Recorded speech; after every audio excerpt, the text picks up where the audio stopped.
적게 찬양대가 다 잘했습니다만은 오늘 보니까 이 평균 연령은 제일 높은 것 같은데 제일 잘하신 것 같아요.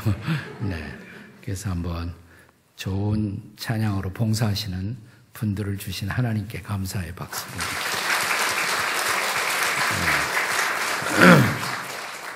또 제가 알고 보니까 우리 여기 여러분 교회 원로 목사님도 저하고 고등학교 이렇게 동문이시고 저보다 후배세요. 저보다 늙어 보이시죠? 네. 근데 저보다 훨씬 후배세요. 예. 그러니까 제 나이를 짐작하기 어렵죠. 네.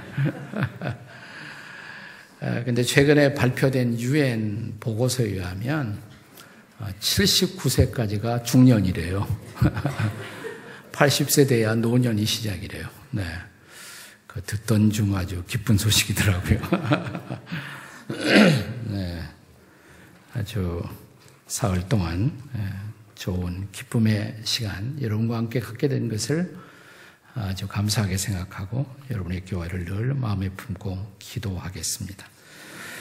여러분이 드리신 감사의 예물 우리 같이 함께 하나님 앞에 감사하겠습니다. 하나님 아버지, 이 마지막 날 주 앞에 나오면서 감사의 예물을 드리고 감사하는 모든 성도들의 예물을 받으시며 이 감사의 예물과 함께 드려지는 모든 기도와 간구의 제목들을 응답하셔서 저들의 삶 가운데 주의 풍성함이 넘치게 도와 주시옵소서.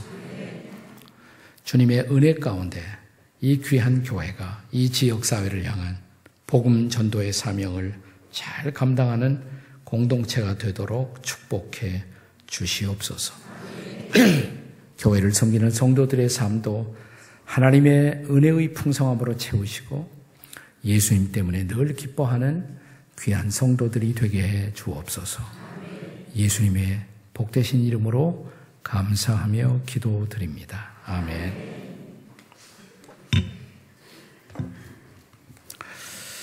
누가복음 15장은 우리에게 아주 매우 익숙한 그런 장이죠. 누가복음 15장에 우리가 잘 아는 몇 가지의 그 유명한 비유들이 등장합니다. 첫째 비유, 어떤 목자가 99마리 양을 놓아두고 잃어버린 한 마리 양을 찾아 나서는 이야기. 두 번째 비유, 어떤 여인이 자기가 소중히 여기던 은전 드라크마 하나를 잃었습니다. 등불을 켜고 집안의 구석구석을 쓸면서 잃어버린 은전 하나를 찾고 있는 이야기. 세 번째 비유, 어떤 아버지가 집 나간 자기의 둘째 아들을 찾고 기다리는 이야기. 드디어 이제 그 둘째 아들이 돌아왔습니다. 네. 그래서 아버지가 너무 기뻐 동네 사람 초청하고 잔치를 열었죠. 네, 우리가 이 세 번째 비유가 아마 제일 유명할 거예요. 우리가 흔히 돌탕의 비유, 돌아온 탕자, 돌아온 탕자, 돌탕의 비유 이렇게 말하지 않습니까? 자, 네. 그런데 이 잔치를 열고 이렇게 둘째 아들이 돌아와서 잔치를 열었을 때 이 자리에서 함께 더불어 기뻐할 수 없었던 존재가 있었다는 것입니다. 누가 기뻐하지 않았습니까? 네, 뭐 형도 기뻐하지 않았겠지만 더 기뻐하지 않았던 것은 아마 그 집에서 키우던 송아지들이었을 것입니다. 송아지 잡아서 잔치했잖아요. 네. 네, 맞아요. 네, 형님이에요, 형님. 맏아들이죠. 그래서 오늘 이 본문은 사실은 누가복음 15장의 마지막 비유입니다. 탕자의 비유가 마지막 비유가 아니에요. 네, 그것이 결론이 아니에요. 네 번째 비유. 흔히 우리가 이것을 맏아들의 비유다 이렇게 일컬어지는데 이 맏아들의 비유가 누가복음 15장의 결론입니다. 그래서 누가복음 15장의 결론일 뿐 아니라 기독교의 결론입니다. 교회가 여기 존재하고 있는 가장 중요한 이유가 이 마지막 네 번째 비유에 있어요. 이렇게 시작됩니다. 맏아들은 밭에 있다가 돌아와 집에 가까이 왔을 때 풍악과 춤추는 소리를 듣고 그 다음에 한 종을 불러 이 무슨 일인가 물은데 도대체 무슨 일이냐고 물어보니까 대답하되 당신의 동생이 돌아왔음에 당신의 아버지가 건강한 그를 다시 맞아들이게 됨으로 인하여 뭐예요? 살찐 송아지를 잡았나이다. 그 다음 절 보시면 28절에 그가 즉 맏아들이 노하여 그랬어요. 맏아들이 왜 노합니까? 동생이 돌아와 아버지가 너무 기뻐 잔치 열었는데 그가 왜 노한단 말입니까? 노하여 들어가고자 하지 아니하거늘 아버지가 나와서 권합니다. 너 왜 그러냐고. 이때 이 맏아들이 아버지를 향해서 이런 대답을 합니다. 자, 29절 한 번 더 읽어요. 다 같이 29절 시작. 아버지께 대답하여 이르되 내가 여러 해 아버지를 섬겨 명을 어김이었거늘 내게는 염소 새끼라도 주어 나와 내 벗으로 즐기게 하신 일이 없더니. 자, 맏아들이 이렇게 말해요. 나는 지나간 여러 해 동안 아버지를 섬겨 아버지의 명을 어긴 일이 없습니다. 정말 이 맏아들은 아버지의 명령을 어긴 일이 없었을까? 제가 결론부터 말씀드리면 이 맏아들은 지켰어야만 했었던 아버지의 가장 중요한 두 가지 명령을 어기고 살았어요. 자기가 어긴 것도 몰랐단 말이죠. 그가 지켰어야만 했었던 아버지의 두 가지 중요한 명령. 여기에 바로 여러분과 제가 존재하는 이유가 있습니다. 우리가 공동체로 교회로 존재하는 이유가 있습니다. 여기에 우리의 사명이 있습니다. 오늘 마지막 날의 주제는 사명이에요. 사명. 자, 이 명령, 두 가지 명령은 무엇일까요? 자, 먼저 이 둘째 아들이 집에 돌아오기 이전의 상황으로 돌아가 생각해 보세요.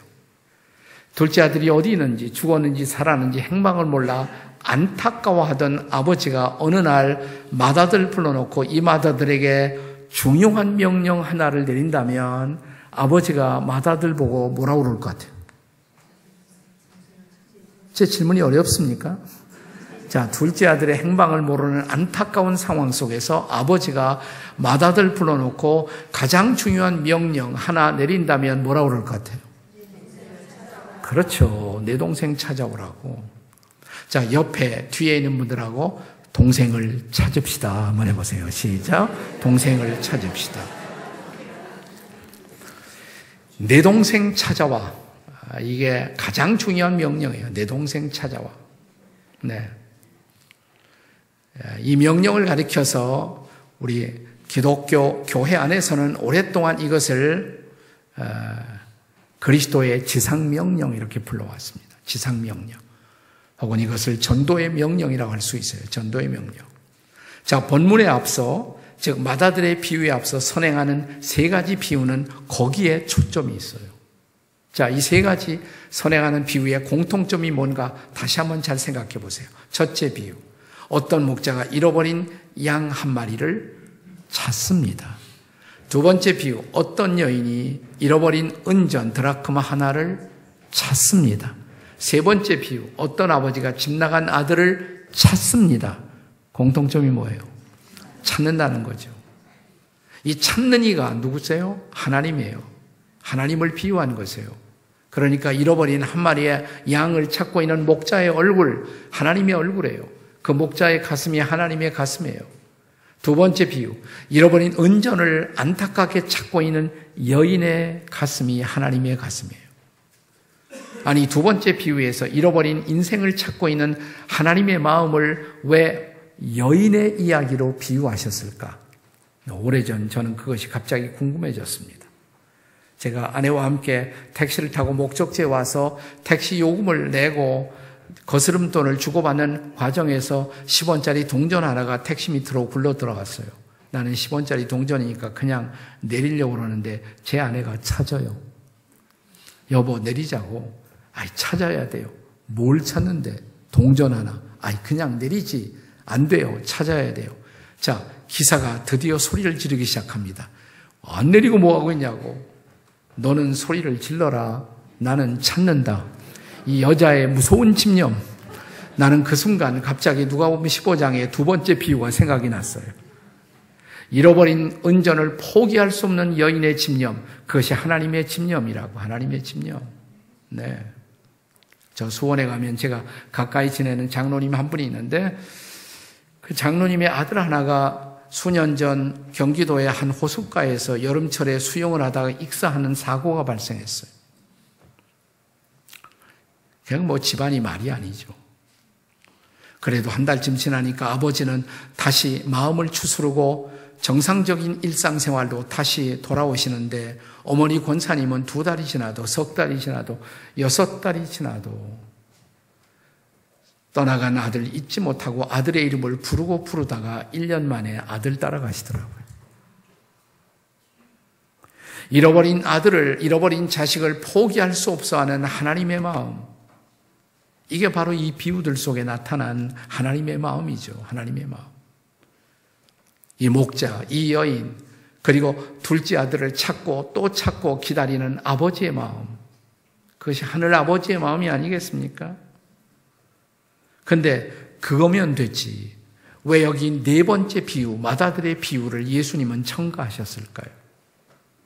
그걸 알기 위해서는 우리가 누가복음 15장이 시작되는 처음 부분을 주목할 필요가 있습니다. 자, 누가복음 15장 1절에 보시면 이렇게 시작이 됩니다. 모든 세리와 죄인들이 말씀을 들으러 가까이 나오니, 예수님 당시에 예수님의 말씀을 가장 좋아했던 사람들은 세리들, 죄인들, 창기들, 그 당시 사회에 소외된 계층, 아웃캐스트에 속하는 그런 사람들이 주님의 말씀을 가장 좋아했어요. 그들에게 주님의 말씀은 구원의 말씀이고 소망의 말씀이었습니다. 생명의 말씀이었습니다. 그 말씀을 들으러 가까이 나오니, 근데 2절에 보시면, 자, 누가복음 15장 2절에 바리새인과 서기관들이, 여러분 바리새인과 서기관들은 무신론자들이 아니에요. 예수님 당시에 하나님을 가장 잘 믿는다고 자부했던 사람들이에요. 이 바리새인과 서기관들이 수군거려 이르되 이 사람이, 즉 나사렛 예수가 죄인들을, 사람 같지 않은 사람들, 이런 세리, 죄인들을 영접하고 그들과 음식을 같이 먹는다고 하더라. 3절, 예수께서 그들에게 비유로 이르시되, 그들이 누구예요? 바리새인과 세리들. 들으라고 이 비유를 말씀하신 것이에요. 이 비유의 1차적인 대상은 바로 바리새인과 서기관들이에요. 첫째 비유, 한 마리의 양을 찾고 있는 목자 이야기. 2번째 비유, 하나의 은전을 찾고 있는 여인의 이야기. 3번째 비유, 집 나간 둘째 아들을 찾고 기다리는 아버지의 이야기. 드디어 둘째 아들 돌아왔어요. 그런데 함께 기뻐할 수 없었던 맏아들의 이야기. 그러면 이 마지막 맏아들의 이야기를 하시면서 예수님은 누구를 생각하고 맏아들 이야기를 하시는 거예요? 바리새인과 서기관들이죠. 동생이 돌아왔는데 기뻐하지 못했던 맏아들은 그 당시에 세리나 죄인들이 예수님의 말씀을 듣고 구원받는 것을 함께 더불어 기뻐할 수 없었단 말이죠. 바리새인들은 어쩌다 이렇게 되었을까요?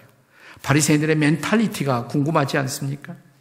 자, 그런데 누가복음을 읽어보시면 오늘 누가복음 15장이 본문인데 16장, 17장을 지나가면 18장에서 다시 한번 우리는 바리새인들의 이야기를 예수님을 통해 듣게 됩니다. 자, 누가복음 18장 9절부터 보시면, 누가복음 18장 9절에 또 자기를 의롭다고 믿고 다른 사람을 멸시하는 자들에게 이 비유로 말씀하시되, 누굴까요? 자기를 의롭다고 믿고 다른 사람을 멸시하는 자들에게 이 비유로 말씀하시되, 자, 10절, 누가복음 18장 10절, 2 사람이 기도하러 성전에 올라가니 하나는 바리새인이요 또 하나는 세리라. 11절, 바리새인은 서서 따로 기도하여 이르되, 성전에 들어가서 사람들과 어울리지 못하고 섞이지 못하고 따로 앉았어요. 따로 서 있어요. 따로. 여러분, 이렇게 교회당에서 자리에 앉을 때 꼭 사람들 옆에 가서 앉지 않고 뛰어서 꼭 자리를 앉는 사람들이 있어요. 그들에게 바리새인의 성향이 있다는 거 혹시 아세요? 나는 저 사람 옆에 가서는 안 앉아. 나는 저 인간하고는 다른 사람이야. 나는 다른 사람이야. 자기를 특별한 사람으로 생각하고 사람들과 어울리기를 거부하는 사람들. 이게 바리새인의 특성이에요. 자, 계속되는 바리새인의 기도를 들어보시면 누가복음 18장이에요. 누가복음 18장에 바리새인들의 계속되는 기도. 11절, 18장 11절에 나는 다른 사람들, 토색, 불의, 간음을 하는 자들과 같지 아니하고 이 세리와도 같지 아니함을 감사하나이다. 여기 2번씩 반복되고 있는 말이 무슨 말이에요? 같지 않다. 나는 저 사람들과 다르다 이 말이에요. 나는 다르다. 나는 밤낮 저 바깥에서 어두운 데서 죄 짓는 사람들과 나는 달라요. 나는 만세전부터 택정함을 입고 나는 언제나 주일 성수를 했고 나는 저 바깥에 있는 사람들과 달라요. 주일이면 꼬박꼬박 주일 성수하며 나는 주님의 예배하는 자리에 항상 있었고 나는 저 사람들과 달라요. 여러분, 어쩌면 이 바리새인이 나 자신일지도 모른다는 충격을 오늘 여러분은 받으셔야 합니다. 나는 다르다 이거예요. 그리고 계속해서 이렇게 말합니다. 12절에 누가복음 18장 12절에 나는 일에 2번씩 금식하고 또 소득의 11조를 드리나이다. 그 당시 경건했던 사람들은 일주일에 한 번은 금식했는데 우리 바리새인들은 2번씩 금식한다고. 질문할게요. 바리새인들이 금식한 게 잘못일까요? 아닐까요? 아니에요. 금식한 건 잘못 아니에요. 우리는 금식하고 금식 기도도 할 줄 알아야 돼요. 1년 365날 하루 3끼씩 한 끼도 빼놓지 않고 정확하게 찾아 잡수시는 신사숙녀 여러분. 내가 신앙생활하면서 우리가 신앙생활하면서 하나님의 뜻을 찾기 위해 그 맛있는 식사 시간, 그 식사 시간까지도 아껴서 금식하며 기도해본 경험이 없다면 우리는 바리새인을 비난할 자격이 없어요. 바리새인보다도 못한 사람이에요. 또 바리새인은 이렇게 말합니다.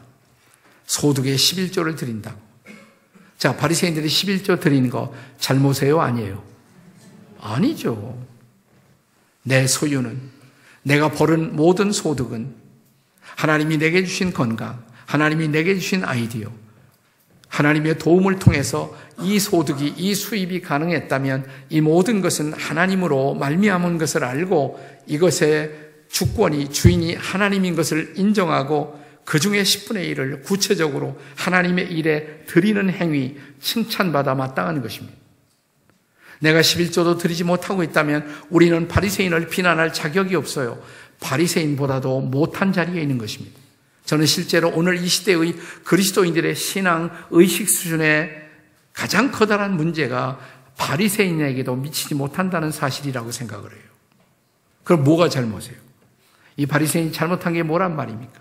내가 금식하니까, 11조 드리니까, 주일 성수하니까, 또 찬양대도 하니까, 내가 열심히 주일날 봉사도 하니까 할 일 다 했다는 생각이에요. 자, 그런데 다시 맏아들의 이야기로 돌아가 보세요. 자, 아버지가 동생의 행방을 모르는 안타까운 상황 속에서 어느 날 맏아들 불러놓고 맏아들에게 가장 중요한 명령 하나 내린다면 무슨 명령이라고 그랬어요? 내 동생 찾아오라고. 내 동생 찾아오라고. 전도하라 이 말이에요. 잃어버린 형제들을 찾아오라 이 말이에요. 전도하라 이 말이에요. 내가 교회에서 아무리 봉사 잘하고 모든 것에서도 잃어버린 형제들을 다시 찾는 일에 지금까지 관심이 없었다면 우리가 바리새인이라는 사실이에요. 여러분, 최근 여러분을 통해서 하나님 앞에 다시 돌아온 잃어버린 형제들이 다시 돌아와 낙심했다가 다시 예수를 믿거나 아니면 전혀 모르는 자리에 있다가 복음을 전해서 주님 앞에 여러분을 통해서 돌아온 형제들이, 자매들이 얼마나 돼요? 전도하셨냐 이 말이에요. 전도하셨느냐. 참 흥미로운 사실은요, 교회 안에서 전도를 제일 열심히 잘하는 사람들은 누굴까요? 초신자들이에요. 처음 믿는 사람들. 그 사람들 주변에 안 믿는 사람들이 많으니까. 그런데 신앙의 연륜이 더할수록, 세월이 더 갈수록 더 전도를 안 해요. 집사님 되면 조금밖에 전도 안 해. 거기다 이제 권사님 되고 장로님 되면 더 전도 안 해. 제일 전도 안 하는 게 누구냐? 저 같은 목사들이 제일 전도를 안 해요. 교인들 보고는 전도하라고 그래놓고 자기는 전도 안 한단 말이죠. 사실은 이 10월달 우리 다음 주부터 제가 섬기던 지구촌 교회에서는 블레싱 축제라는 거교회적인 전도 축제가 열립니다. 근데 한 번은 10월이었는데 여러 해 전 10월달에 아침에 제가 일어나서 경건의 시간을 갖고 기도하는데 하나님이 저를 책망하시더라고요. 야, 너는 교인들 보고는 전도하라고 해놓고 너는 얼마나 전도하고 있니? 교인들 보고는 전도할 대상자 명단 써내라 하면서 너는 왜 안 써내니? 너는 얼마나 전도하고 있니? 그래서 하나님 죄송해요. 제가 이번 가을에는 저도 열심히 좀 전도하려고 최선의 노력을 다해서 전도의 명령 앞에 순종해 보겠습니다. 주님이 저를 좀 도와주십시오. 그렇게 기도하고 엘리베이터를 딱 탔는데 엘리베이터에 이렇게 써 있어요. 네. 반장 선거가 얼마 있는데 반장 출마를 해달라고 이렇게 써 있더라고요. 그걸 본 순간 갑자기 감동이 스치고 지나가요. 그렇다고 내가 반장 나올 수는 없고 갑자기 마누라 생각이 난 거예요. 예. 그래서 저녁 때 집에 와서 그 얘기를 했습니다. 여보, 이 반장, 우리가 만약 당신이 반장 나가서 반장 된다면 이 아파트에 있는 사람들 만나기도 쉽고 전도하기도 쉽잖아. 당신 한번 기도해보면 어떨까? 가만히 있더라고요. 기도해보죠. 근데 그 다음날 하겠대요. 그래서 반장 출마를 했습니다. 됐을까요? 안 됐을까요? 됐죠. 혼자 출마했으니까 뭐 당선됐어요. 반장 됐어요. 그래서 제 아내와 함께 같이 의논을 했습니다. 기도하면서. 그리고 어느 토요일 날 오후에 막 써놨어요. 그 뭐냐면 반장집에서, 새로 선출된 반장집에서 티파티가 있다고. 여러 나라에서 온 여러 가지 다양한 티들이 있으니까 이 티파티에 여러분을 초대한다고. 그리고 반장이 직접 가서 소식을 또 전하고. 그러니까 막 수군거리는 소문이 많이 퍼졌대요. 이번에 희한한 사람이 반장이 됐다고. 우리 초청해서 티파티를 다 한다고. 꽤 많이 왔어요. 11 서너 명이 온 것 같아요. 네.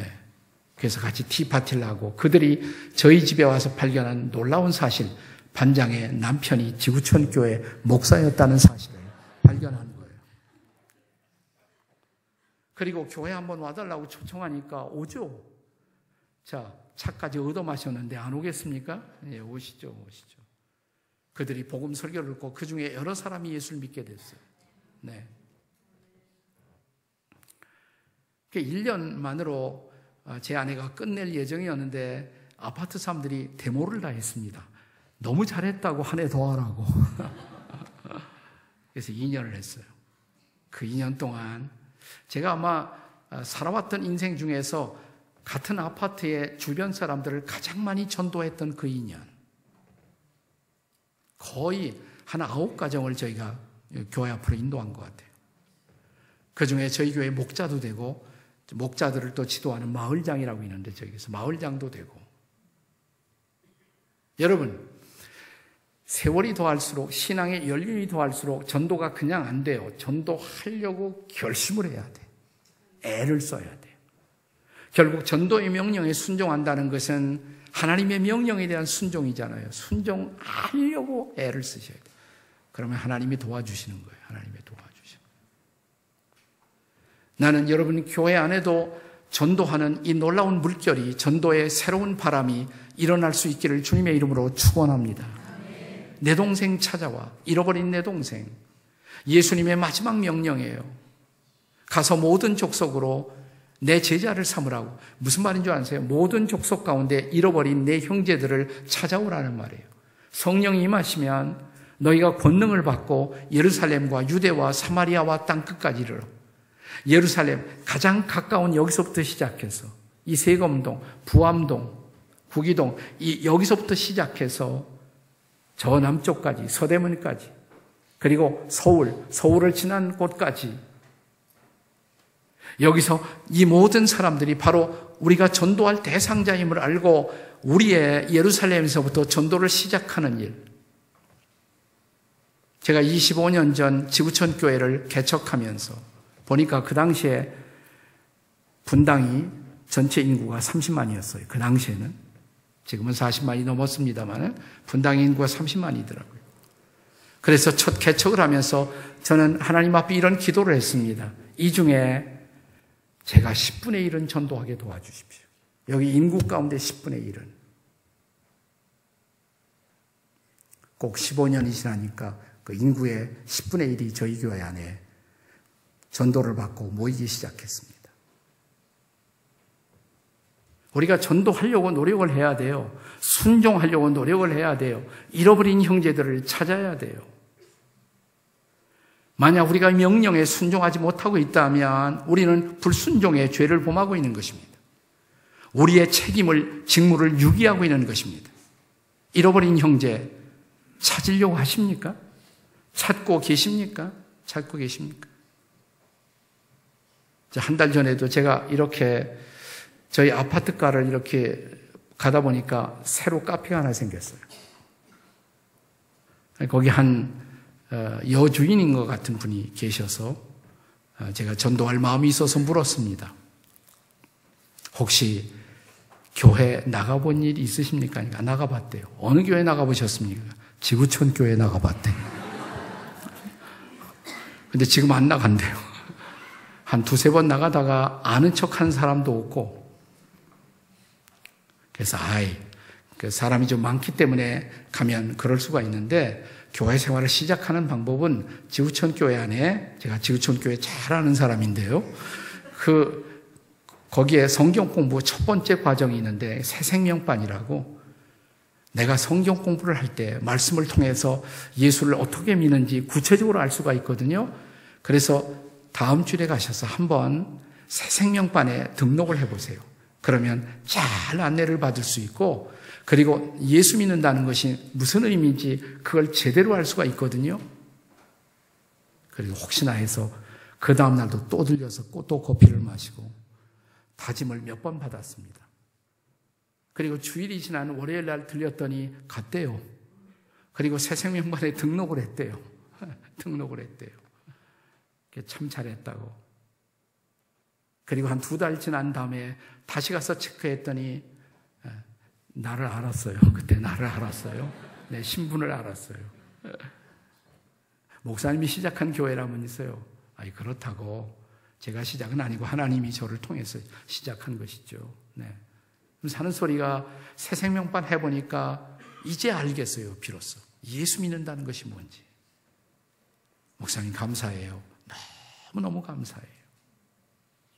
우리가 일상적인 삶에서 구체적인 관심을 가지고 사람을 찾아야 돼요. 여러분, 옆에 뒤에는 분하고 우리도 부지런히 형제들을 찾읍시다. 시작. 우리도 부지런히 형제들을 찾읍시다. 물론 자매들도 찾아야죠. 근데 그러려면 우리의 관점이 좀 바뀌어야 돼요. 관점. 우리는 보통 안 믿는 사람을 대할 때 이방인들, 성경이 이방이라고 하는 게 사실이니까 이방인들, 뭐 마귀 백성들 또 이렇게 말하기도 하고. 네. 그런데요, 우리 시대의 한 선교학자는 이런 전도하기 위한, 선교하기 위한 우리의 태도의 전환을 요구하면서 이런 말을 합니다. 오늘날의 그리스도인들이 안 믿는 사람들을 바라볼 때 이렇게 생각해야 한다고. 그분이 쓴 표현을 빌리면 가능성의 형제들, 지금은 예수님 모르지만, 지금은 하나님 모르지만 그들이 복음을 받아들이고 예수 그리스도를 인격적으로 구주와 주님으로 마음속에 영접하고 예수님을 주님이라고 고백하면 그들도 뭐예요? 하나님의 자녀가 되는 거죠. 하나님의 자녀가 되면 나오고 뭐예요? 형제죠. 형제예요. 형제. 가능성의 형제. 안 믿는 사람들도 저 사람도 예수 믿으면 내 형제가 된다. 이런 가능성의 형제의 시각을 갖고 이웃들을 바라봐야 한다고. 오늘 여러분의 교회 안에도 이것이 우리의 사명이에요. 혼자서 전도하기 힘드니까 같이 모여 공동체로 전도의 전략을 논의하고 함께 전도해야 된다고. 그래서 세워진 공동체가 교회예요. 교회. 하나님이 저와 여러분을 구원하시고 예수 믿는 자로 살게 하신 이유, 나머지 인생 동안 이 사명 감당하라고. 복음 전도의 사명. 여러분, 바울이 그렇게 고백하지 않았나요? 사도행전 20장이죠. 그가 에베소를 떠나면서 자기의 사명을 고백하잖아요. 나의 달려갈 길과 주 예수께 받은 사명, 곧 하나님의 은혜의 복음을 증거하기 위해서는 내 생명도 조금도 귀한 것으로 여기지 아니한다. 사도행전 20장 24절 이하에서. 여기 2가지 중요한 단어가 나와요. 사명과 생명. 사명과 생명. 근데 여러분, 우리가 사명을 잃어버리면 생명은 있으나 마나 하는 거예요. 생명은 존재할 필요가 없어요. 사명이 더 중요한 거예요. 사명, 미션, 사명. 바울은 나의 사명, 하나님의 은혜의 복음을 증거하는 일, 그것을 위해서는 내 생명도 나는 버릴 수가 있다. 생명도 귀한 것으로 여기지 아니한다. 아니, 사명을 감당하기 위해서 나는 내 생명도 바치겠다고 말하는데 우리의 선배들이 그렇게 복음을 전하는 거예요. 여러분, 1907년 평양 대부흥이 일어났습니다. 평양 대부흥.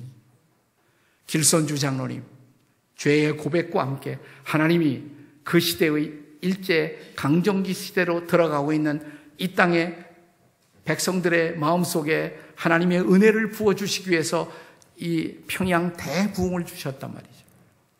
이 대부흥이 일어나고 나서 불과 6개월 이내에 평양 인근에서 약 3,000명의 교인들이 교회마다 몰려들기 시작했어요. 그리고 그 당시에 매일신보는 이런 글을 기록합니다. 이상한 일이다. 나라는 기울어 가는데 읍마다 면마다 동마다 예배당이 세워지고 수많은 사람들이 하늘의 위로를 받고자 예배당으로 몰려들고 있다. 하나님이 부흥을 주신 거예요. 부흥을. 네. 그때 그 다음에 1907년에 평양 대부흥이 일어났는데 그 다음에 1908년에 크리스찬 지도자들이 함께 모여서 중요한 결단을 합니다. 100만 명을 그리스도에게로 인도하자. 이 땅에 100만 명을 그리스도에게로, 100만 구령 운동을 벌려요. 근데 그 당시에 100만 명은 그 당시 이 땅에 총 인구가 1000만 명이에요. 그러니까 얼마예요? 100만이면 10분의 1이에요. 10분의 1을 주님 앞으로 인도하자, 전도하자. 거기서 끝나지 않아요. 그리고 그 회의에서 중요한 결심을 합니다. 전도하기 위해서 이 땅의 모든 교회 교인들이 날연보를 하자. 날연보. 돈 연보가 아니라 날연보. 이 뭐냐? 일주일에 한 날을 바쳐 그날은 나가서 전도하자. 그래서 날연보를 드리기 시작했어요. 그래서 만나는 사람마다 복음을 전하는 거예요. 쪽복음을 나누고. 그것이 오늘 한국교회의 기초가 된 것이에요. 그 복음이 흐르고 흘러 여러분의 교회도 세워진 거예요. 그런데 그 복음이 여기서 중단하고 있어요? 전도하십니까? 자, 다시 한번 옆에 뒤에 있는 사람하고 잃어버린 형제를 부지런히 찾읍시다. 시작. 잃어버린 형제를 부지런히 찾읍시다. 그게 지금부터 해야 할 일이에요. 여러분 교회의 사명이에요. 사명. 자, 한 가지만 더. 복음 전도의 사명 말고 또 한 가지 명령이 있어요.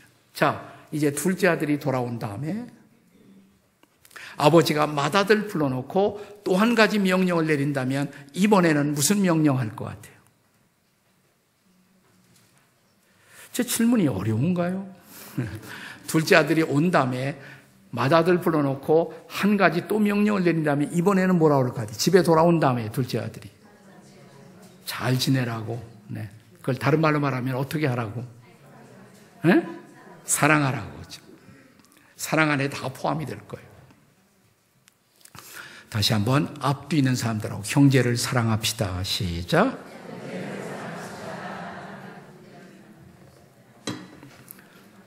복음 전도의 사명 못지않게 중요한 이웃사랑의 사명이에요. 이웃사랑의 사명. 이것을 예수님은 큰 계명이라고 말씀하셨어요. 큰 계명. 어느 날 어떤 서기관에게 물었죠. 큰 계명이 뭐냐? 성경에서 가장 큰 계명. 내 마음을 다하여, 목숨을 다하여, 힘을 다하여, 뜻을 다하여 주 너의 하나님을 사랑하고 네 이웃을 내 몸과 같이 사랑하라 아닙니까? 맞다. 너도 그렇게 해. 그랬더니 이 서기관이 자기를 옳게 보이려고 내 이웃이 누굽니까? 그랬어요. 내 이웃이 누굽니까? 우리가 사랑해야 할 이웃이 누군지 이 질문에 대답을 주시기 위해서 예수님이 말씀하신 또 하나의 비유가 있어요. 그 비유가 유명한 무슨 비유예요? 선한 사마리아의 비유. 여리고길에 강도 만나 쓰러져 피 흘리고 신음하는 사람. 그런데 그 곁을 그대로 지나가고 있었던 제사장, 레위인. 그런데 그 당시 사회에서는 천대받던 사마리아 사람이 지나가다가 피 흘려 쓰러지는 이 사람을 보고 달려가죠. 자기의 옷을 찢어 붕대처럼 감았을 것입니다. 포도주를 붓습니다. 들쳐 업습니다. 주막으로 데려옵니다. 그리고 주막 주인에게 이 사람 잘 돌봐주세요. 필요한 금액은 제가 책임질게요. 이 얘기를 하신 다음에 이 세 사람 중에 제사장, 레위인, 사마리아 사람, 이 세 사람 중에 누가 강도 만난 자의 이웃이냐? 가로되 뭐라 그랬어요? 자비를 베푼 사람입니다. 사랑을 베푼 사람. 맞아. 그렇게 하라 너도. 이웃들에게 사랑을 베푸며 사는 일. 이웃사랑의 큰 계명. 이것은 전도의 명령 못지않게 또 하나 중요한 이웃사랑의 계명이에요. 이웃사랑의 계명. 우리가 끊임없이 해야 할 일. 저희 교회에서는 이 구역 예배를 목장이라고 그러는데, 이 목장 모든 식구들이 그들이 5명이 모이든 10명이 모이든 12명이 모이든 최대한 12명인데 모든 목장이 해야 할 일, 전도하는 일, 매주 누굴 전도했는지 서로 돌아보는 거예요. 결산하는 거예요. 그리고 또 하나는 뭐냐면 우리 주변에 힘들고 어려운 이유, 누군가를 돕는 일. 이것은 매 주간 날마다 우리의 삶 속에서 있어야 할 일하고 이웃사랑의 큰 계명, 커다란 명령, 이것은 또 하나의 사명이에요. 한국교회가 저는 전도는 조금 했는데 오늘 세상 사람들 앞에 한국교회가 비판이 대상이 되고 있는 중요한 이유 중에 하나는 이웃들을 품는 일, 힘들고 어려운 이웃들을 품는 일들을 못하고 있잖아요. 오늘 본문의 흥미로운 대화가 이 아버지와 맏아들 사이에 오고 가고 있습니다. 30절. 자, 맏아들이 하는 얘기예요. 30절. 본문의 30절 같이 읽겠습니다. 30절 시작. 아버지의 살림을 장녀들과 함께 삼켜버린 이 아들이 돌아오매 이를 위하여 살찐 송아지를 잡으셨나이다. 여기 맏아들이 자기 동생을 가리켜서 뭐라고 부르고 있습니까? 동생을 가리켜서. 이 아들이래. 이 아들. 더 정확하게 말하면 당신의 아들. 당신의 아들이래. 아버지 아들. 근데 이 맏아들이 하지 않는 말이 있어요. 내 동생이란 소리를 안 해. 당신의 아들이래. 당신의 아들. 근데 마지막 절 보세요. 자, 마지막 32절을 함께 읽겠습니다. 시작. 이 내 동생은 죽었다가 살았으며 내가 잃었다가 얻었기로 우리가 즐거워하고 기뻐하는 것이 마땅하다 하니라. 자, 아버지가 이렇게 말할 수 있죠. 그래, 내 아들이야. 내 아들이 죽었다가 살았어. 잃었다가 찾았어. 근데 그렇게 말하지 않고 아버지가 뭐라고 그럽니까? 내 동생이야. 내 동생, 내 형제란 말이야. 내 동생. 사랑해야 할 내 동생, 내 형제란 말이야. 근데 이 맏아들처럼 우리는 인간이 하나님이 지으신 존재라고 이 수직적인 관계는 우리가 쉽게 인식하지만 주변에 있는 사람들을 내 형제처럼 바라볼 수 있는, 그리고 형제로 사랑하려는 노력을 우리가 못하고 있잖아요. 특별히 이 사랑해야 할 형제들이 만약 이 땅에서 소외받는 사람들이라면, 오늘 우리는 바리새인들 때문에 예수님이 이 맏아들의 이야기를 하셨는데 그 당시에 바리새인들을 불러서 이렇게 묻는다면, 바리새인들이요, 당신들은 당신들의 동료 바리새인들을 사랑하십니까? 물론이지요. 그러나 바리새인들의 사랑의 실패는 동료 바리새인들을 사랑하지 못한 것이 아니라 여기 15장 첫머리에 나타나는 세리들, 창기들, 이런 사람들은 사랑해야 할 형제가 아니었던 거예요. 동료 바리새인들은 사랑해야 할 사람들이지만 이 세리들과 죄인들은 사랑해야 할 형제로 보지 못하는 거란 말이죠. 우리 교회 주변에 이렇게 힘들고 어려운 이웃들 과연 없을까요? 저는 제가 지구촌교회를 개척하면서 2가지 기도를 했습니다. 하나님, 제가 10년 동안은 열심히 한번 전도해 볼게요. 우리 교우들과 함께. 그리고 하나님이 시간을 주시면 나머지 10년, 제가 49살에 미국 목회하다가 와서 교회를 개척했기 때문에 그 당시 보니까 앞으로 한 20년 남았기 때문에 10년은 열심히 전도하고 기회를 주시면 나머지 10년은 우리 주변에 그런 어려운 이웃들을 돌아보는 복지사역 앞에 최선을 다하겠습니다. 하나님이 기회를 주시더라고요. 그 사명을 품고 있으니까 사명을 이룰 수 있도록 계속 기회를 주세요. 지금 저희 교회가 한 12개의 사회복지기관을 통해서 이웃들을 돕는 일을 하고 있습니다.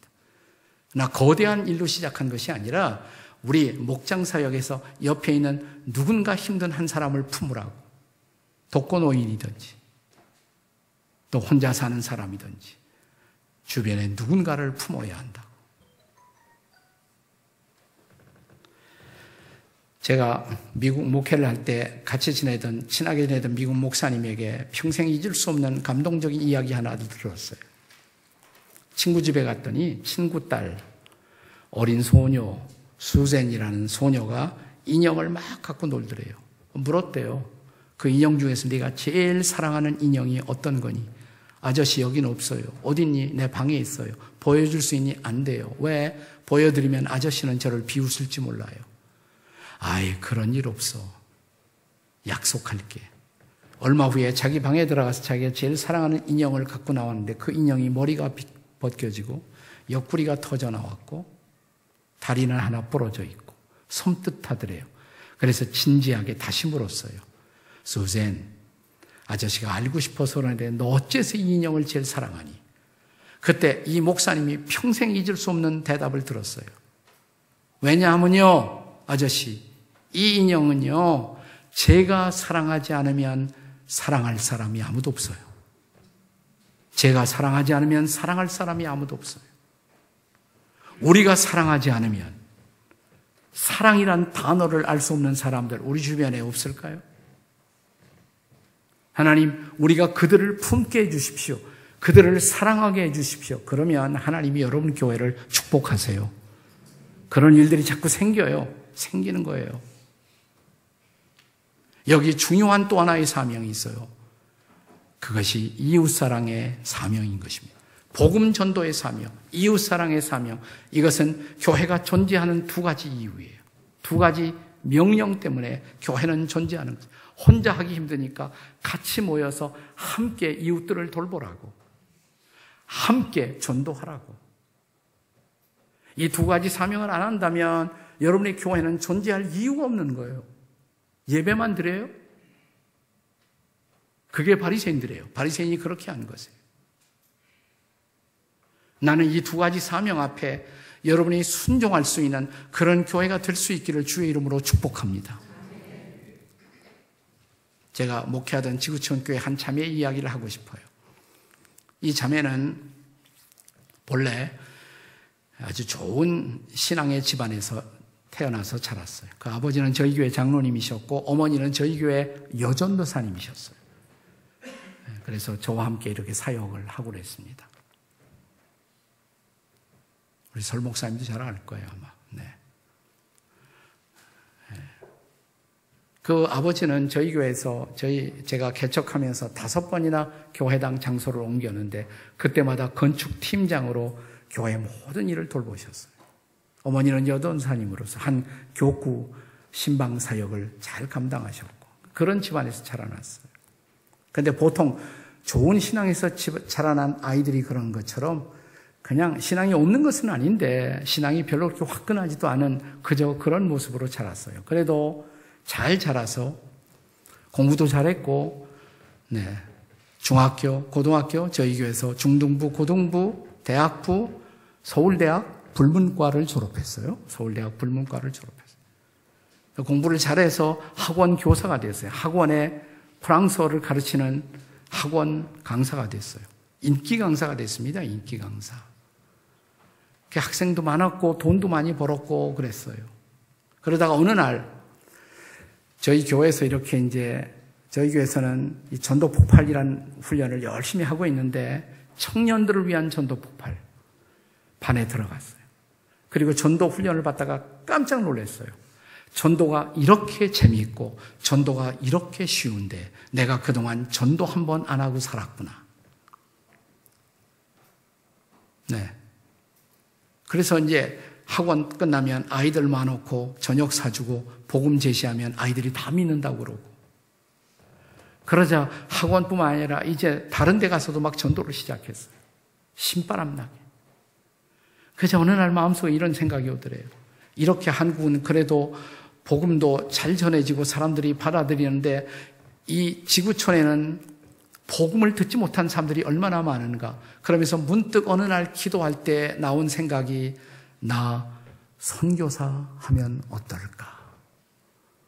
그래서 저를 찾아왔어요. 저를 찾아와서 목사님 저 선교사 하고 싶은데 제대로 신학 공부 다 하고 선교사 할 거예요. 제가 미국 가서 신학 좀 하고 싶은데 어디 가서 하면 좋아요. 그래서 제가 공부했던 시카고의 트리니티 복음주의 신학교에 제가 추천을 했어요. 들어갔습니다. 3년 열심히 했어요. 이제 4년째 한 학기만 하면 졸업인데 신학교 졸업하려면 보통 한국 신학교도 그렇습니다만은 목회 실습을 해야 돼요. 목회 실습. 저한테 편지가 왔어요. 제가 마지막 한 학기 남았는데 목회 실습은 한국에 돌아가서 본교에서 하고 싶어요. 제가 실습 전도사 할 수가 있을까요? 제가 그건 뭐 교회에서 특별히 어려운 결정이 아니라고 실습 전도사니까 뭐 염려하지 말고 나오라고. 나왔어요. 근데 나와서 그동안 건강이 좋지 않았기 때문에 나온 직후에 이제 저희 교회 실습 전도사로 이제 임명되어서 사역을 시작하면서 건강 체크하러 딱 가봤더니 암, 직장암, 말기라는 선언을 받았어요. 말기. 네. 근데 이 자매가 담대한 자매예요. 의사 선생님한테 그렇게 물었대요. 의사 선생님이 빨리 수술하라고, 당장 수술하라고. 수술하면 제가 얼마나 사는데요? 수술하면 1년 이상 산다고. 아이고, 겨우 1년이에요? 수술 안 하면요. 수술 안 하면 6개월도 장담하지 못해요. 그 자리에서 결심을 합니다. 됐어요, 의사 선생님. 저 수술 안 합니다. 저는 그동안에 할 일이 있거든요. 선생님, 저를 도와주셔서 감사한데 묻고 싶은 것이 있어요. 선생님도 지금 돌아가신다면, 선생님, 천국은 있던가 없던가 둘 중에 하나인데, 천국이 있다면 의사 선생님 천국 갈 수 있어요? 전도 시작한 거예요, 전도. 거기 선생님에게서 시작해서부터 그다음부터 전도를 하는 거예요. 그런데 이상하게 소문이 나서 전국구로 수많은 교회에서 이 자매를 초청해요. 청년회 초청받아가면 청년회가 뒤집어져요. 주일학교 교사들에게 가서 말씀을 전하면 그 주일학교 부서가 뒤집어져요. 제가 긴 얘기를 짧게 줄인다면 수술해도 1년밖에 못 산다는 자매가 그 후에 3년을 살았어요. 3년을. 세상을 떠나기 한 3년 전, 세상을 떠나기 직전에 제가 그 집을 방문했어요. 목사님 바쁜데 왜 오셨어요? 저 걱정하지 마세요. 저요 지나간 3년을 30년처럼 살았어요. 그리고 내가 이 사람 만나서 전도해야겠다 생각한 사람 다 만났고, 내가 이 사람 돌봐야겠다 그렇게 못한 사람 만나서 다 사랑했고요. 열심히 전도했고 사랑했고요. 목사님, 저 지금은요 빨리 예수님에 가서 제가 전도한 것, 사랑한 것 보고하고 싶어요. 보고하고 싶어요. 저 걱정하지 마세요. 나는 이 자매의 얘기를 직접 여러분에게 들려드리고 싶어요. 긴 간증을 짤막한 3, 4분 간증으로 요약을 했습니다. 아주 짤막한 3, 4분의 간증, 목소리를. 또 이 자매가 쓴 책도 한국교회에 출판되어서 하나님 당신을 오해했습니다 라는 이 자매 이름이 유석경 전도사의 간증을 직접 한번 들어보세요. 들려주세요.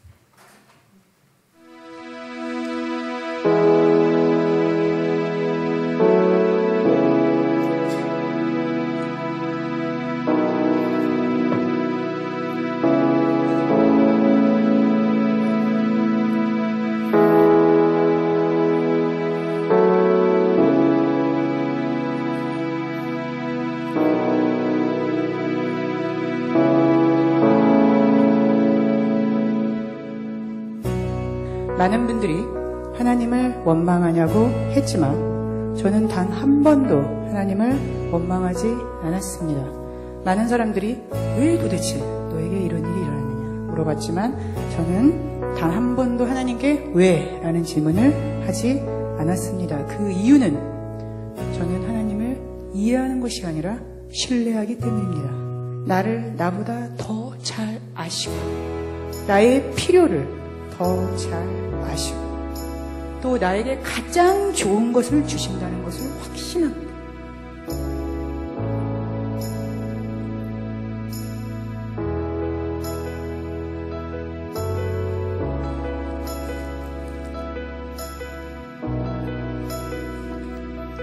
저는 이 고통의 시간을 통해서 복음의 놀라운 능력을 깨달은 것이 저에게 큰 축복이었습니다. 이 죽음의 문턱에서 느끼는 이 평안, 이 행복, 그것을 경험하면서 저는 더욱더 정말 이 세상에서 이 복음만큼 좋은 것은 없구나 라고 확신하게 되었습니다. 어떻게 사람이 곧 죽는다, 그것도 아주 비참하게, 아주 고통스럽게 죽는다, 그런 얘기를 듣고도 이렇게 행복하고 이렇게 평안할 수 있을까? 제 자신을 보면서 저는 이 복음의 능력에 대해서 감탄하게 되었습니다. 저는 죽음에 대한 두려움이 전혀 없습니다. 죽게 되었지만, 육신의 고통이 있지만 이제 죽어서 나를 위해 죽어주신 예수님을 드디어 만나고 또 그분과 함께 살게 될 것이라는 기대와 흥분이 있습니다. 힘들어도 예수 그리스도 때문에 기쁘고, 힘들어도 예수 그리스도 때문에 행복하고, 힘들어도 예수 그리스도 때문에 감사합니다. 이것이 어떻게 가능합니까? 복음 때문입니다.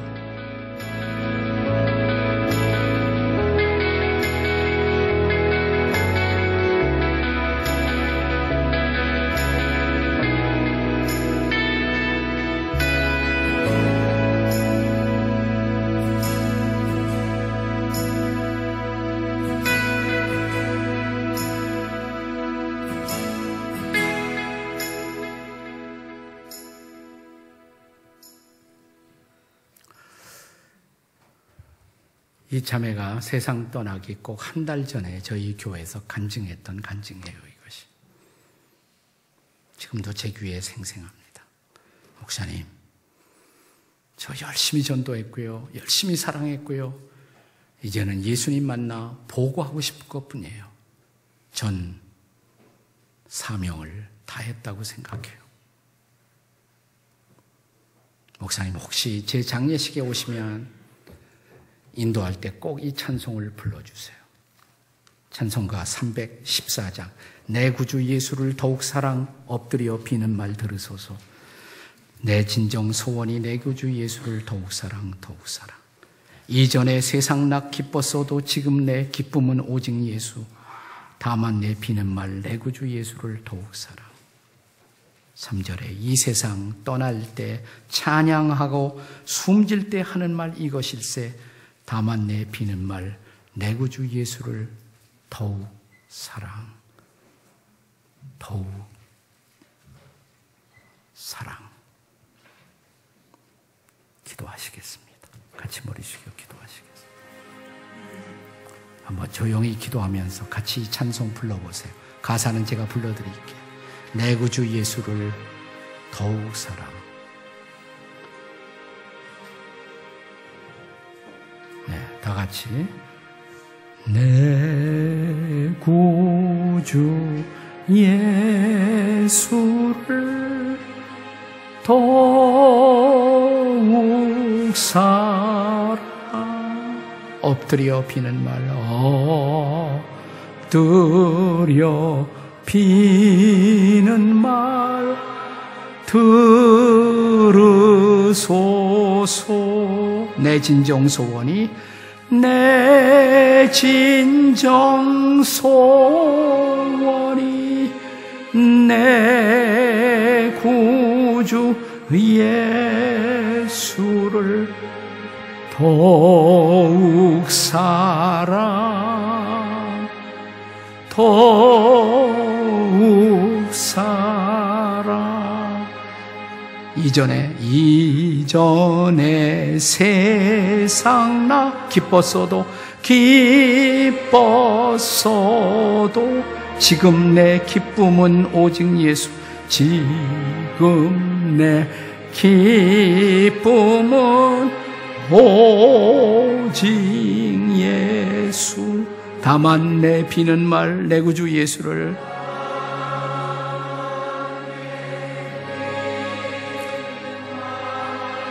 내 구주 예수를 더욱 사랑 더욱 사랑 더욱 사랑 더욱 사랑. 이 세상 떠날 때 이 세상 떠날 때 찬양하고 숨질 때 하는 말 숨질 때 하는 말 이것일세 이것일세. 다만 내 비는 말 다만 내 비는 말 내 구주 예수를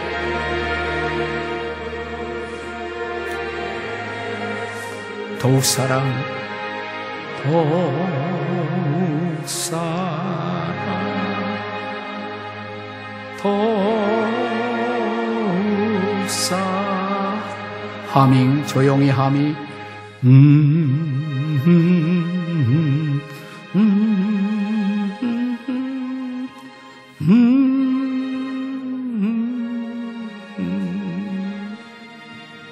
여러분, 우리가 하나님 앞에 마지막 서서 인생을 결산할 때 저는 확신해요.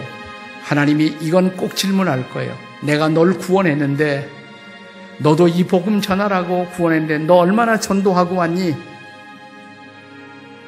내가 너를 사랑한 이유, 그 사랑을 다른 사람에게 베풀며 살라고 사랑하는 건데 너 얼만큼 사랑하다 왔니? 사명, 전도의 사명과 이웃사랑의 사명. 난 오늘 밤 부흥회를 마치기에 앞서서 묻고 싶어요. 오늘 말씀을 들으면서 하나님 앞에 참 죄송했다고 느낀 분들, 나 별로 전도하지 못했다고, 사랑도 못하고, 그러나 나머지 인생 동안, 하나님이 주신 나머지 인생 동안 전도하려고 노력이라도 하겠어요. 사랑하려고 노력이라도 하겠어요. 그동안 못한 것 죄송하게 느끼면서 그렇게 하며 살고자 합니다. 이런 결심 있는 분들 한번 손 번쩍 들어보세요. 한번 번쩍. 제가 높이 그 손을 축복하면서 기도하겠습니다. 손 높이 들고, 하나님, 그동안 전도 못했지만, 사랑 못했지만 앞으로 남은 인생 전도하려고, 사랑하려고 노력하겠다고 순종의 결심을 주 앞에 드리는 이들을 주님이 축복해 주시옵소서. 그 손을 붙잡아 주시옵소서. 이들을 통해 복음이 흘러가게 하시고 사랑이 흘러가게 하시고 창의면 교회가 전도하는 교회, 사랑하는 교회가 될 수 있도록 도와 주시옵소서. 그 사명 다하고 하나님 앞에 서게 도와 주시옵소서. 이제 손 높이 주여 부르짖고, 하나님 그렇게 하게 해주세요. 전도하게 해주세요. 사랑하고 살다가 주님 앞에 서게 해주세요. 우리 주여 부르짖고 주님 앞에 잠시 더 기도하시겠습니다. 주여 기도합니다. 하나님 오셔서 성령의 놀라운 역사로 우리를 터치하시고 우리가 이 사명 감당할 수 있도록 주님의 능력과 권능으로 역사해 주시옵소서. 역사해 주시옵소서.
시간에 우리 하나 더 기도하시면서 나아갈 때 죄인을 바라보는 시각, 죄인을 우리 주위에 또 우리 가족, 형제, 자매, 친구, 이웃, 그리고 우리 자신을 포함해서 죄인을 바라보는 그런 시각, 그 마음이 우리가 이 시간에 하나님의 마음으로 변화되는 기적이 일어나기를 소원합니다. 죄인을 죄인으로 바라보는 것이 아니라 죄인을 하나님의 형상, 이제 곧 복음으로 인해서 회복될 하나님의 형상으로 우리가 바라볼 수 있는 눈만 가질 수 있다면 우리 주위의 죄인들을 바라보며 교회에서 하지 않는 일을 하는, 맨날 술 먹고 담배 피고 나쁜 짓을 하며 욕을 하며 정말 죄인이 맞구나라고 확증할 수 있는 그런 일들을 하는 그런 사람들을 바라보면서 정죄하는 것이 아니라 그들 안에 이렇게 감추어진 하나님의 형상, 복음만 들어간다면, 예수님만 안다면 변화될 그들의 모습을 꿈꾸며 그 하나님의 시각, 하나님의 마음 우리가 갖기를 원합니다. 죽을 때까지 우리가 이 사명 감당하기 위해서, 이웃사랑의 실천과 전도의 사명 감당하기 위해서 우리가 하나님의 마음 품게 하여 주시옵소서. 첫째 아들의 마음을 우리가 이 시간에 다 내던지기를 소원합니다.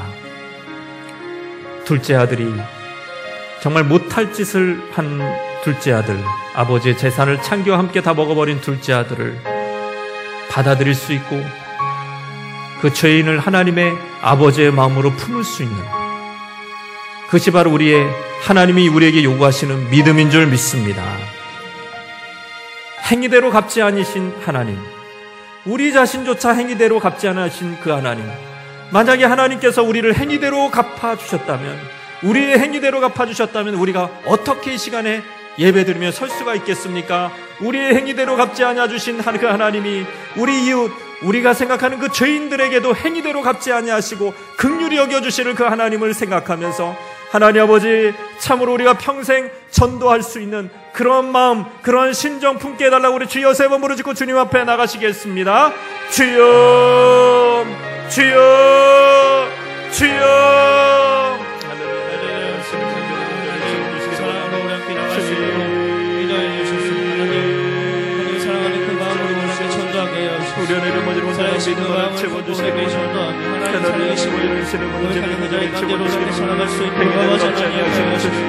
시간에 불러주시고 우리를 살게 하시고 그 하나님을 바람에 나가는 귀한 시간을 내려주시고 시간에 불러주시고 그런 심정, 그런 마음 아버지 하나님의 관계로 우리를 나갈 수 있도록 아버지 하나님 성령의 아버지의 역사로 접어주시옵소서. 아버지 주의 이름으로 넘어진 우리가 예수가 일어나게 하옵소서. 하나님 아버지 그 주님의 마음으로 아버지 다시 있도록 아버지 자게 일어날 수 있도록 주여 축복하여 주시옵소서. 하나님 하나님의 역사를 수 있도록 하나님 아버지 하나님 우리에게 주시는 아버지 참되신 그 사랑을 가지고 우리에게 전도하며 나갈 수 있도록 애통하는 그 마음을 주님께서 잃어버린 영혼들 향한 애쓰는 마음으로 하나님을 바라보시며 품으시는 그 하나님의 가슴을 치시며 기도하고 계시는 그 하나님의 그 사랑을 품고 우리 함께 기도하며 자리 가운데 그 사랑의 자리 가운데로 우리에게 나갈 수 있도록 주 하나님 함께 하여 주셔서 그 자리 가운데로 우리 함께 살아갈 수 있도록 아버지 하나님 함께 하여 주셔서 그 은혜를 하나님 나눌 수 있는 그 자리 가운데로 우리에게 살아갈 수 있도록 아버지 하나님 함께 하여 주셔서 시간에 우리를 불러주시고 하나님의 그 천재신 은혜를 기억하며 우리에게 나갈 수 있도록 아버지 하나님 함께 하여 주셔서 우리를 바라보시고 우리를 살게 하시고 우리 자리 가운데서 우리를 그 주의 은혜 가운데로 우리에게 나갈 수 있도록 우리를 바라보시고 우리를 살게 하시고 그 주님께로 우리 함께 살아갈 수 있도록 아버지 함께 하여 주시옵소서. 예수 그리스도의 그 마음을 품고 기도하는 그 자리 가운데로 이렇게 살아갈 수 있도록 주님.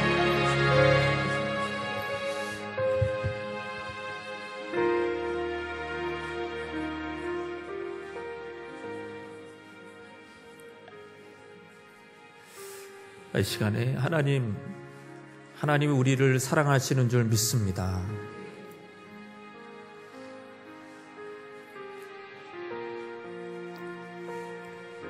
우리 안에 하나님의 사랑을 확신하면서 우리가 신앙이 성장하게 되는데 그 신앙의 성장은 자기 사랑에서 하나님 사랑으로, 이웃 사랑으로의 이동일 것입니다. 여전히 바리새인들은 자기 사랑을 하는 사람들이죠. 나를 알아달라. 내가 이런 놀라운 헌신, 율법 준수를 하기 때문에 나를 기억해 달라고 하나님께도 요구하고 이웃들에게도 자랑하는 자기 자랑의 끝판, 그것이 바로 바리새인들인데, 결코 평생 신앙생활을 하지만 자기 사랑을 내려놓지 못했던 바리새인들, 그 길을 따라가지 않기를 원합니다. 그들의 전철을 따라가지 않기를 원합니다. 우리는 하나님 우리를 사랑해 주셨기 때문에 하나님의 우리의 모든 필요를 채워주신 것을 우리가 전인격적으로 다 깨닫고 실제로 경험하고 있기 때문에 이제는 내 집 나간 동생, 이제 창기와 함께 모든 아버지의 재산을 먹어버리고 돌아오는 그 동생까지도 사랑할 수 있는 그런 넉넉함을 우리에게 허락하여 주시옵소서. 아니, 우리가 선택할 수 있도록 도와주시옵소서. 우리 자기 사랑으로 살지 않고 하나님이 사랑해 주신 것을 믿고 그 믿음이 우리 안에 충만하기 때문에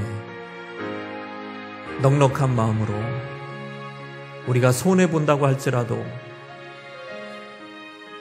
내 재산에 손해가 된다고 할지라도 동생을, 탕자를 받아들일 수 있는 넉넉한 마음을 우리에게 부어 주시옵소서. 하나님, 이 시간에 주의 성령으로 그 사랑을 확신시켜 주시고 하나님이 나를 얼마나 사랑하는지 이 시간에 깨닫게 하여 주시고 그 사랑이 강같이 우리 이웃에게 흘러넘치도록 도와달라고 우리 주여 한번 부르짖고 또 한번 기도하시겠습니다. 주여, 주님 감사합니다. 하나님 아버지의 그 사랑으로 우리에게 기도하며 나갈 수 있도록 인도하소서. 감사합니다. 하나님 말씀을 우리를 세워주시고요.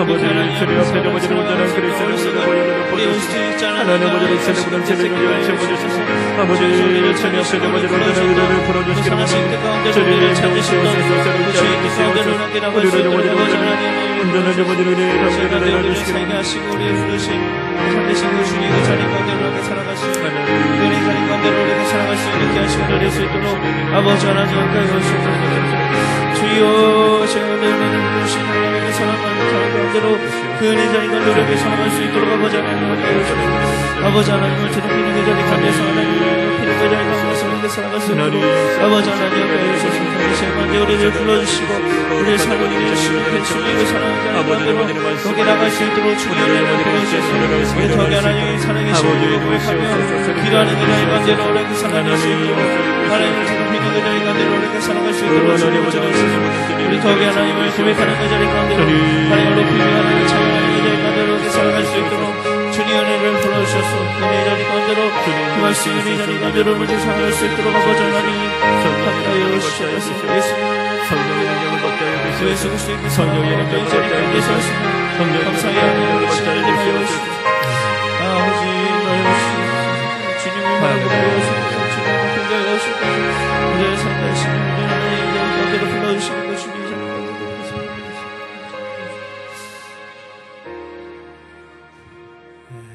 오늘 강사 목사님 말씀은 우리가 너무나 잘 알고 있는 말씀이고 꼭 지켜야 되는 말씀인 줄 우리는 전도해야죠. 이웃사랑해야죠. 당연히 알고 있죠. 그러나 그 힘을 공급받지 못하고 그 힘을 가지고 우리가 살지 못하는 이유가 무엇입니까? 우리의 연약함을, 그래서 하나님 연약하기 때문에 봐주세요 라는 것이 성경적인 기도가 아니고, 하나님 사랑할 수 있는 힘이 없네요, 전도하고 싶은데 두렵네요. 그렇기 때문에 하나님 우리에게 성령의 능력을 부어 주시옵소서. 성령의 권능을 부어 주시옵소서. 하나님, 내가 기도합니다. 성령의 능력을 부어주기 전까지는 아버지, 내가 이 자리에 떠나지 않겠습니다. 매일매일 기도의 자리에 떠나지 않겠습니다. 주님 부어 주시옵소서. 사랑할 수 있는 능력을 부어 주시옵소서. 전도할 수 있는 두려움이 없는 그 진지하고 강력하고 온전한 마음을 우리에게 부어 주시옵소서. 성령의 능력을 부어 주시옵소서. 인간의 힘으로 할 수 없는 그것을 하나님은 하십니다. 성령은 하십니다. 성령의 은혜를 베풀어 주시옵소서. 이 시간에도 하나님 성령의 능력으로 하나님의 법을, 하나님의 뜻을, 하나님의 계명을, 하나님의 명령을 내가 지키겠습니다. 성령의 능력을 부어달라고, 이 밤에 나에게 성령의 능력을 부어달라고 우리 주여 세 번 부르짖고 또 우리 기도 제목을 위해서 기도하시고 우리 주여 세 번 부르고 주님 앞에 나가시고 각자 돌아가시겠습니다. 주여, 주여, 주여. 하나님 감사합니다. 하나님의 사랑으로 우리 불러주시옵소서. 아버지 그 은혜로 하나님 시간 가운데 함께 기도하며 나갈 수 있도록 아버지 인도하여 주셔서 감사합니다. 우리에게 사명을 주셨사오니 이 사명이 잊지 않고 주님 앞에 기도하는 자리 가운데로 예배하는 자리 가운데로 함께 나갈 수 있도록 이르러내 복음을 전하자라고 말씀하신 아버지 어머니는 그런 놀라운 축복이라는 주로 피는 그 자리 가운데로 이렇게 살아갈 수 있도록 아버지 하나님 은혜를 부르셔서 이 시간 가운데 우리를 부르시고 우리를 살리시고 하나님의 그 신실하신 그 사랑의 자리 가운데로 이렇게 살아갈 수 있도록 아버지 하나님 아버지 알아도 할 수 없는 것을, 우리 모든 알아도 정말 할 수 없는 것을 성령의 능력으로 하여 주시옵소서. 성령의 권능으로 하여 주시옵소서. 성령의 충만하게 하여 주시옵소서. 성령의 능력으로 들어주시옵소서. 아버지 주님을 높이는 그 자리 가운데로 이렇게 살아갈 수 있도록 성령으로 충만하게, 아버지 성령으로 충만하게, 아버지 여보지를 주님께서 여보지를 역사해 주시고, 아버지 여보지를 육교성을 하시는 자는 등가운데 성령의 능력으로 함께하여 주시옵소서. 성신의 여보지를 능력으로 함께하여 주시옵소서.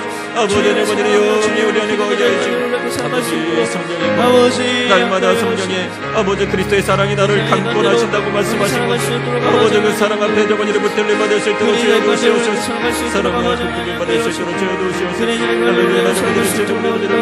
부끄럽지 않은 인생이 살게 하여 주시고 성령의 능력으로 아버지 아버지 하나님 은혜를 부어주셔서 주님 그 놀라우신 그 사랑으로 함께 살아갈 수 있도록 아버지 하나님 은혜를 부어주셔서 주님 놀라우신 주님 그 사랑으로 살아갈 수 있도록 아버지 은혜를 주셔서 주여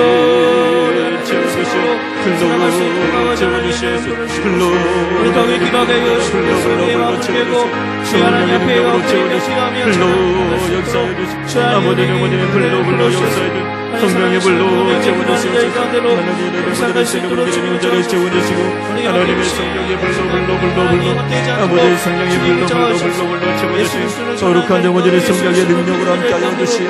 하나님 아버지의 새로운 우리의 문제를 역사해 주시기를 원합니다. 아버지 하나님 앞에 오시옵소서. 우리 더욱이 하나님의 그 사랑으로 설 수 있도록 주 하나님 앞에 오시옵소서. 하나님 우리가 더욱이 하나님의 예수 그리스도의 그 사랑의 그 마음을 품어 하나님의 그 은혜를 따라서 걸어나가는 우리를 되게 하여 주옵소서. 이 시간에 불러주신 하나님의 그 사랑의 자리 가운데로 우리가 살아갈 수 있도록 아버지 하나님 하여 주옵소서. 하나님의 그 마음을 잊지 말게 하여 주옵소서. 우리를 부르시고 택하셨던 그 하나님의 그 사랑을 잊지 말게 하여 주옵소서. 어두웠던 하나님 우리의 가워들을 하나님 던져버리게 하여 주시고 그 가운데 기이한 빛으로 우리를 살게 하시며 우리에게 빛을 주셔서 예수 그리스도의 그 마음을 주셔서 전하는 그 자리 가운데 우리를 불러주시는 주님의 그 마음을 잊지 않고 나가니 우리를 낼 수 있도록 주님을 저하셨습니다. 주께서 말씀하셨습니다. 기도에는 이런 유가 나갈 수 없는 이런 말씀하셨습니다. 우리가 하나님 잊지 말고 하나님의 여기 기도하며 주의 마음을 품고 기도하며 주의 사랑을 품고 기도하며 하나님의 그 마음을 달라 기도하며 나갈 수 있는 우리를 내가 여주셔서 이 시간에 불러오신 참되신